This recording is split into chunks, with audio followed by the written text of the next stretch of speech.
Hi, and welcome to Gateways of the Mind podcast. I'm Claire Morency, a clinical hypnotherapist. Today I have Amy Vetter, who is the owner of Wild Rose Yoga Studio in Cle Elum.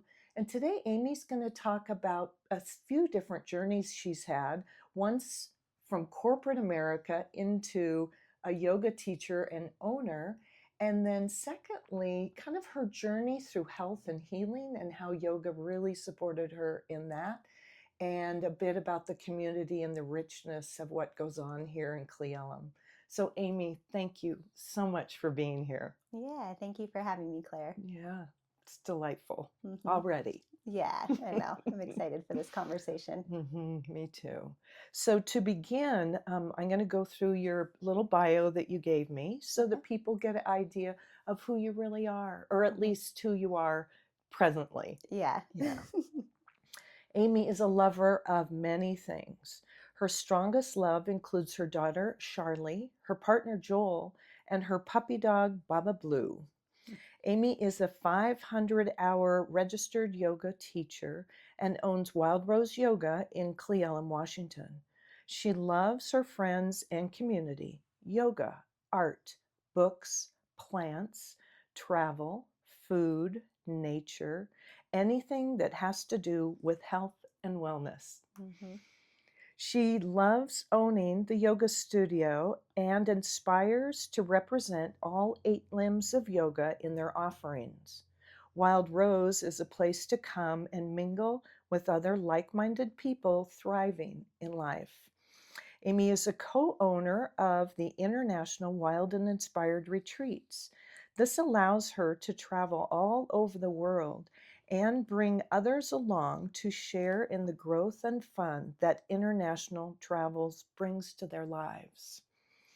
Amy has been on her personal journey since her early 20s.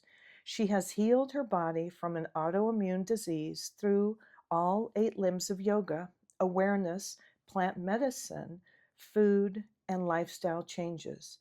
This brought her deep peace. She uses her experiences to help others do the same. Wow, you've experienced a lot Yes, already it's in been life. quite the journey. Yeah. So let's back up and start with your corporate transition. So tell us about corporate for you, and then how you ended up here in Cle Elum and owning Wild Rose Yoga. Yeah, so it's really interesting to look back on my life in the past 20 years specifically. Um, I lived in Seattle for quite a while and really felt like I was a city girl. I kind of like felt that. I'm like, oh, I'll stay in Seattle forever. I love it here. Um, Beautiful flowers, food, mountains, all of the things. I did work at Starbucks for 12 years, and I kind of like went up through the ranks, starting as a barista in college, and then um, I got my art history degree at Seattle University in 2008, which was the big recession. Yes. So nobody was really hiring art history majors. So I stayed with Starbucks and I became a store manager, and I thought I would just kind of keep climbing up the ladder. And it's really interesting how the universe, when you start paying attention, starts like saying, oh, no, this isn't really for you. But you have to listen and make big changes. And one of the big changes that I made was I decided to have a child. And I really at one point did not want that.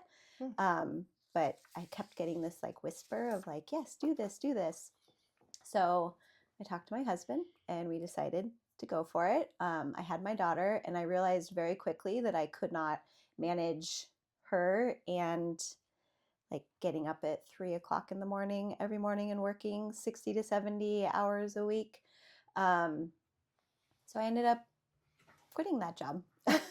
It was a slow progression because I really loved Starbucks. I was like, I drank the Kool-Aid. I loved the company and I loved my partners that I worked with. But I just felt the call for something different. And I slowly started bringing more flexibility into my life, working in other corporate style positions that gave me some more flexibility. And then my niece and nephew came to live with us. They were 6 and 8, and that was a big surprise. But I would say one of the most challenging things that I've ever faced, and also one of the most transformative. And so that's really where like the universe comes in. Like, they came into our lives. I was working full time. My husband was working full time. I was traveling a little bit for work, and I just couldn't do it anymore. I was a hot mess. Um, and so we decided to that I would quit my job, and we decided to sell our house and move to Cle Elum. And this was also at probably like a big point in my health, where I was deciding to get off the medication. I had been on topical steroids for 15 years, and it was really messing with my body. No kidding. Yeah, so kind of like that was like the peak pinnacle of just all of this change. It was very scary to transition. I didn't know what was going to happen. I was like, oh my gosh, I'm moving into this podunk little town, and like I had a book club in Seattle. I had all of these friends. That's what I was comfortable with. And we just made the leap. Like I just felt the call, and things it was actually yoga that I had started probably a decade before, as a personal practice, that really allowed me to become aware of these like whisperings.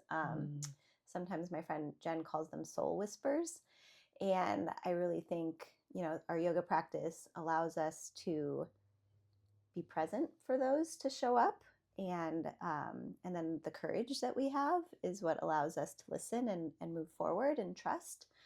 Um, so yeah, I we moved to Cle Elum, and I was a stay-at-home mom for a year and a half or so, and actually maybe a little bit longer than that. And it was very challenging. And my kids, my niece and nephew that lived with us, had a lot of behavioral and emotional um, challenges, difficulties, and it required me to meditate more and practice breath work. And if I didn't want to lose my shit with them, I had to take action. And so it just really like took me deeper into my yoga practice.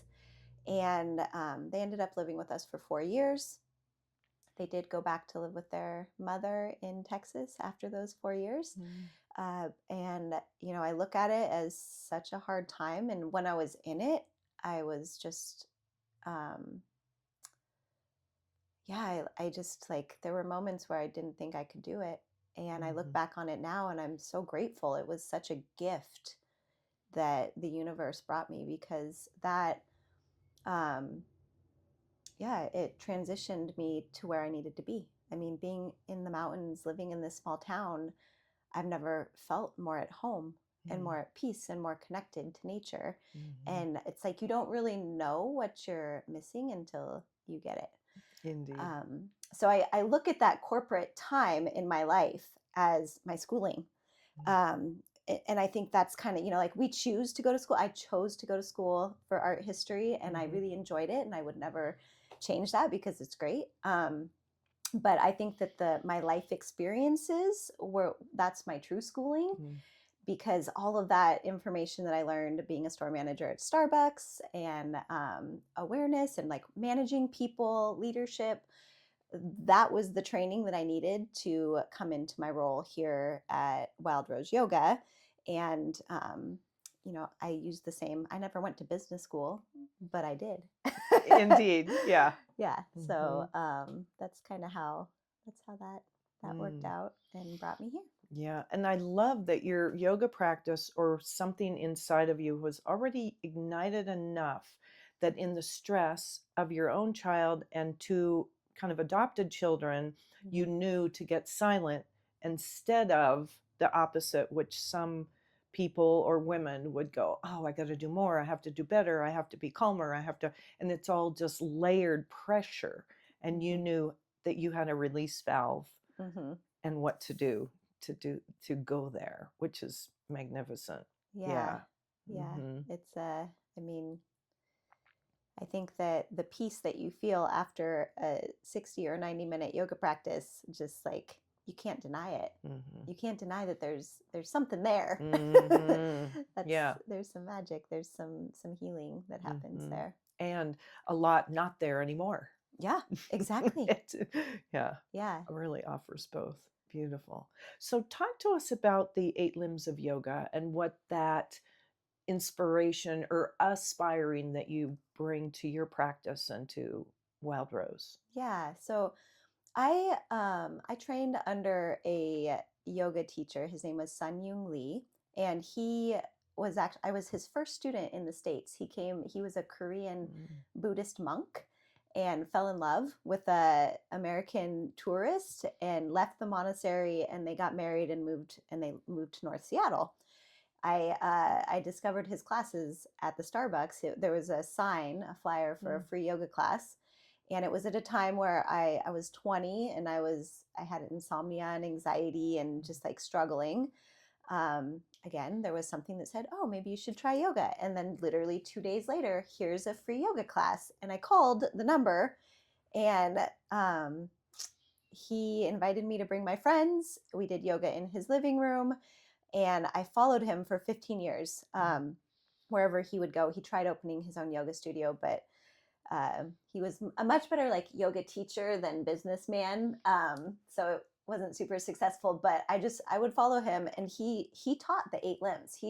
I think in Western culture, we are very focused on the asanas or the postures, Mm-hmm.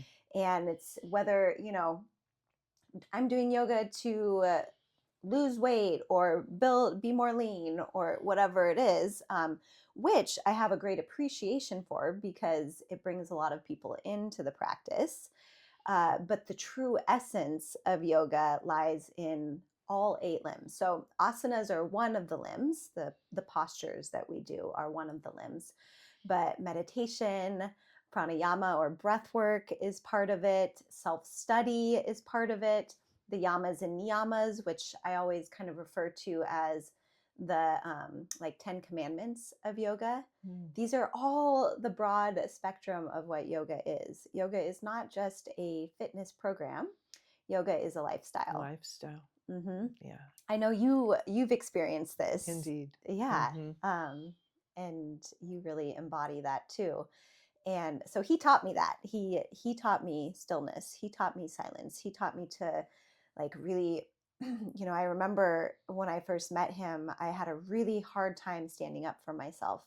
And in yoga, he would say to me, "Amy, your solar plexus, third chakra, like focus on your third chakra." And your third chakra is right in between your belly button and your heart. And it's like your power center.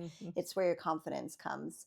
And it took me a really long time to really understand what he was talking about. And now as a teacher, I'm just like, yes. And he, through yoga, helped me activate my power. And yeah, so I'm so grateful for him because I didn't learn yoga in a Western way. I learned it in more of the Eastern philosophy, and yeah, he's off traveling the world somewhere, just like evolving his his mind. But yeah, that's I think it's really important because yes, the asanas are great for our body and they make us feel good and like our body wants to move, it wants to stretch, we have to keep moving, but the other parts are really just as important, and they really help us to there's wisdom for how we can live our lives in a way that makes us more at peace and less reactive. And then of course breath. Breath is so important for our body. I always feel that breath is our greatest superpower. Like if we know how to control our breath, we can really do anything. And same with meditation. So many people feel like their thoughts control them, and the reality is that we can control our thoughts. Indeed. And that's another beautiful skill to have, another superpower. And it takes skill to, rather than react thinking this is happening to me or that it's all real when we have an emotional wave, that it's actually not.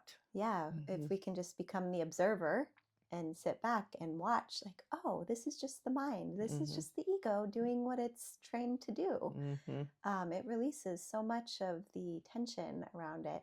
Mm-hmm. Yeah. Yes. Yeah. Mm-hmm. Beautiful. So you talked a little bit about this autoimmune Mm-hmm. disease and how many things helped you heal that. Mm-hmm. Yeah. So tell us a little bit about how you moved through that and to where you are now, completely off meds. Yeah. Mm-hmm. Yes. So at 15, I was diagnosed with psoriasis. I was actually, I was unhealthy. I didn't eat very good food. I had had a lot of childhood trauma that was just really stuck in my body. I was totally unaware of all of that. Mm-hmm. And when I was 15, I started getting spots, psoriasis spots all over. So it ended up like covering a lot of, like, I'd say half my face, my scalp, on my back, my shoulders, my arms, my upper body Mm. started becoming covered by it. My dad, I love him dearly. He thought that it was building character for me to not be so worried about what I looked like. I was very much like concerned about my looks. Mm-hmm. And I think for him, he was like, oh, well, this will teach you not to worry so much about what you look like. Kind of tough love situation. We also were not, we didn't have a lot of money. And so going to the doctor was expensive. And so he just said, oh, suck it up. It's fine. So for months, I lived with all of this on my body, and it really had a really challenging effect on me being a teenager going to school. Especially at age 15. Oh, yeah. Wow. Friends would, they didn't know how to deal with it. So I Mm-hmm. lost a lot of friends because they were uncomfortable and I was uncomfortable. And I just became kind of a recluse. Like, I would just stay home. I went from going out and hanging out with friends all the time to just being at home. The final straw was when I was at the grocery store with my stepmother and my brother and my dad.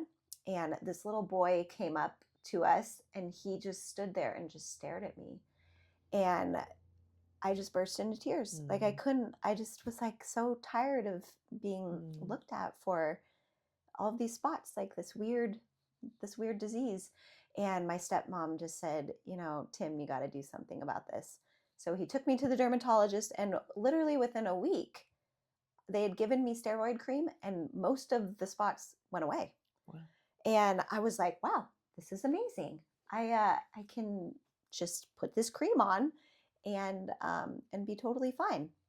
So it didn't cure it, but it definitely allowed me to control my psoriasis. And so I went off and went on with my life, changed forever with that experience. Again, another gift of realization that what we look like is not that important. And it taught me a lot of things, but that's for another conversation.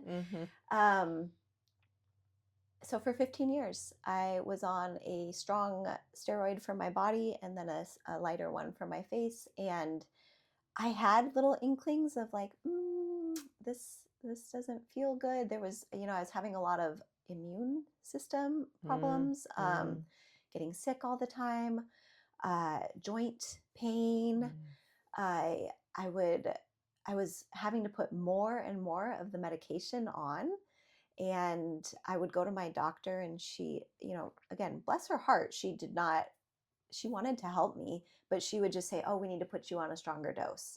And I got to the point where I said, no, I don't want to do that. And I was putting cream all over my face pretty much daily. It thins your skin, like bone density, all sorts of things. I didn't really know that. I was not educated on what the medication was doing, the side effects, until finally, I decided to stop putting it on my body. I was doing public speaking, so I would still put it on my face. But once we decided that I would quit my job, I was like, I'm going to go cold turkey and just like stop, which was not a great idea. Don't go cold turkey on medication. Talk to your doctor about it because my body kind of went into shock. For 6 months, I had like a lot of swelling and peeling and itching and all Mm. sorts of things. But I really just had to listen, and it kept telling me like, you can do this. And so I started researching. I just took it into my own hands, and I started researching, and it was my diet, the food that I was eating, the stress. And as you know, Claire, any dis-ease that we have, any illness, chronic illness, it's not just one layer.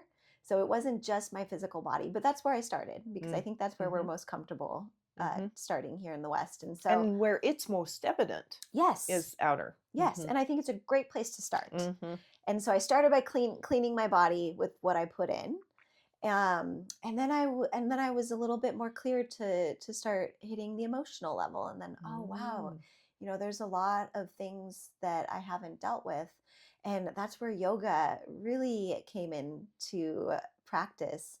A lot of times in yoga, it happens regularly, and again, you know this as a teacher, people cry Mhm. during yoga, and it's the release of the energy, the emotions that we've been holding in our body. And Mhm. once we understand that we're all energy and we have these channels of energy, and the trauma, so much trauma that I stored, that I didn't know that I needed to let go of, would be released through my yoga practice, Mm. through the breath, Mhm. through the movement, Mhm. and the awareness that was created in my body through my yoga practice, the ability to step back and observe what was going on. I just realized, wow, there's a lot here. Mm. um, and so, yeah, I started dealing more with my emotional piece, and then the spiritual aspect came in too. So once you start cleaning your body, you start releasing some of the emotions, you start clearing your mind, whether it's through yoga, meditation, whatever, it's all, then um, you realize there's a desire for connection to something greater than us. And that's where plant medicine came in to really help me build my connection. I'd always been spiritual. I grew up Jehovah Witness, and I mean, I've prayed almost daily, probably since I was like 4 or 5 years old. I was not as connected back then. It was more of a forced practice, but I still prayed. So I still had a connection with the divine. And through my teens and 20s, I partook in a lot of recreational drugs that kind of disconnected me a little bit. Mm. I didn't use them in balance the way that I believe that they're meant to be used. And so I started, as I cleaned my body and started getting these emotional releases, I started having more of a desire for a spiritual connection. And and it just kind of led me into plant medicine, which the intentional use of plants um, was really powerful in connecting me with the divine and connecting me with Mother Earth. And Mm. yeah. Beautiful. So Hmm. I'm aware that there's a new trend. I don't know if it's new. It's been mounting over a couple of decades now of plant medicine Hmm. or medicine, yeah, plant medicine as well as mushrooms. Hmm. And plant medicine, what you're referring to and what I am, is in the psychedelic world. Hmm. So psilocybin, and then the um, medical version of it called ketamine, Hmm. that is also a mushroom but Hmm. created in the lab, that now is used as a therapeutic means to support people with PTSD and others. Hmm. But I love that you're describing it as connection to the divine and with your divine. Can you go into that in more detail and Yeah, what? so I don't have much experience with psilocybin. A little bit. I started, cannabis was one of my main plant allies that I've found a balance with. It was out of balance at one point, and I had to leave and then come back. Mm. That really brought me connected more with my body and with Mother Earth. And now cannabis isn't a psychedelic. No, Yeah. Okay. maybe in that realm in some way, but no, cannabis is not. Ayahuasca is one, I would say, the most dominant psychedelic in my journey. I first started when I was in Costa Rica at a restorative yoga teacher training, and I had no intention of partaking in ayahuasca, but as the universe does, it just brought me to that space. And that was my first time. And I remember distinctly in that medicine, just recognizing how connected we all are with each other, with the animals. I Can I share a little Please. story? Please. So Stories are wonderful. we were in the jungle in Costa Rica, and there was like 180 people in this arena, and we had a band that was playing from Brazil, and we were singing and like dancing a little bit, and I was really enjoying the music, and I looked down, and there is an ant, a large black ant, that was walking across the chair of the person in front of me. We were in little meditation chairs, and his antennae were dancing to the music, and he was enjoying it just as much as we were. And I just was like, wow, I've always looked at us as so separate. Like we're raised to believe that insects are scary and that they're not a part of, they keep them out of our lives. But the reality is, like, they're just a part of us. We're all just this one divine unit. And I think that's the issue that we're really dealing with now, is we've been separated from Mother Earth, and we treat her as if she's different than us, and and it's hurting her. And so I do think there's a shift in what we're going through here in I hope there's a shift where people are feeling the desire to be more connected to nature. And I think so many people, anytime you ask someone, where do you feel the most at peace? I feel like the answer is always in nature. Mm-hmm. And so, plant medicine, I think, is helpful because it helps us gain that connection. I don't think you have to take plant medicine to heal yourself, but it's a little bit quicker pathway to that connection. Like the neuro pathways, we can really get there quicker and easier to these places that maybe breath work could take you, but it might take a little bit longer. And so people that have really deep trauma, I think plant medicine can help us to find answers a little bit quicker. And it's really through that connection to the divine, and the opening of our eyes and the opening of our heart that allows us to see things from a different perspective. So a perspective switch that Yes.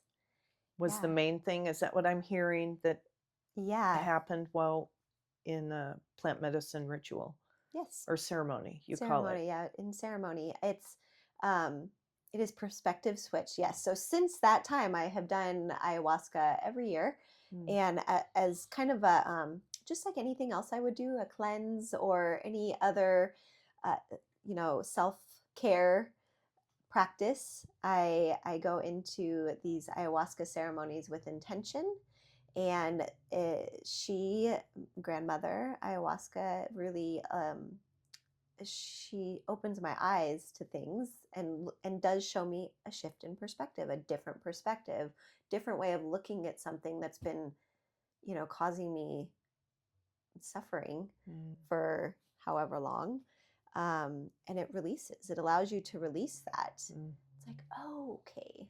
Oh, yes, that makes sense. Thank you. Thank you for that. And then you get to let it go. Yeah. And, beautiful. We need help with that sometimes. Mm-hmm. Beautiful. So do you continue to do these plant medicine things on a yearly basis? So if someone here listening is interested, they can research it through Wild Rose. Is that where they'd Yeah, find I it? mean, you would Or have to reach out to me directly. okay, You can just reach out to me on my social media go or, ahead and tell um, everyone what that is. yeah, on Instagram, amy.wild.rose, and on Facebook, Amy Lee Vetter. I am more on Instagram than Facebook, so that's a great place to reach out. Also, you can always email me at amy@wildroseyogi.com if you would like to know more, and I'd be happy to connect somebody. If it's a call, it has to be a call. It's not for everybody. So, Awesome. yeah. One last question. What Mhm. is your message to the planet, to humanity, to people listening today? What is your one Mm, message for everyone? yeah, I think that my message would be um, stillness. I think stillness is really important, and I think that stillness is lacking in our lives. And if you don't ever allow yourself to be quiet, you're never going to hear the messages that are trying to be sent to you. And so, whether it's just sitting in silence, I've started a 30-minute daily practice of sitting in silence, and I don't force myself to meditate. I don't do have to do breath work. Sometimes I do, but I just sit there in silence and allow whatever needs to come through. And I think that, yeah, bring stillness into your life. Beautiful. Amy, thank you so much. This has been a huge joy and a blessing to me, and I'm sure everyone else. So Yeah. thanks so much for coming today. Yeah. Thanks for having me. Indeed.